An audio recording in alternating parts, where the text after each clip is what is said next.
Blood loss anemias in dogs and cats. So there's two types of anemias, regenerative anemia and non-regenerative anemia. In regenerative anemia, the bone marrow responds to blood loss. This is in the case of blood loss and hemolytic anemia.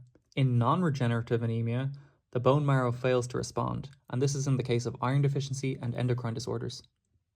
The clinical signs of anemia are pale mucous membranes, weakness and exercise intolerance, and an increased heart rate and increased respiratory rate.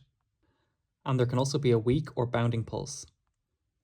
In acute blood loss anemia, the causes are trauma, coagulopathies, ulcers, tumours, or hemorrhages.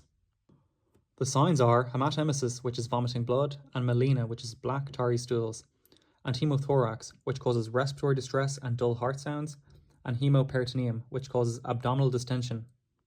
For the diagnosis, we look at the history and clinical signs and hematocrit. We can do an abdominocentesis or a thoracicocentesis, and for imaging, we can do radiography and ultrasound. For the treatment, we need to stop bleeding and manage shock. We can do a blood transfusion if the hematocrit is less than 20%, and calcium and glucocorticoids can also be given. In the case of chronic blood loss anemia, chronic blood loss leads to iron deficiency, which causes non-regenerative anemia, which causes the blood cells to be small and have low levels of hemoglobin. The common causes are parasites such as fleas, hookworms and whipworms, and gastrointestinal bleeds and ulcers and tumours. For the diagnosis, we need to see the serum iron levels and do parasitology and endoscopy. For the treatment, treat the underlying cause and give iron supplements and folic acid and vitamin B12. And blood transfusions can be done for severe anemia.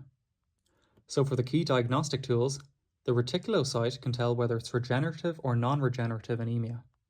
Also, check packed cell volume, red blood cell count, and total protein, and do a blood smear to see the red blood cell morphology, and do an abdominocentesis or thoracicocentesis to confirm whether blood is in the cavities.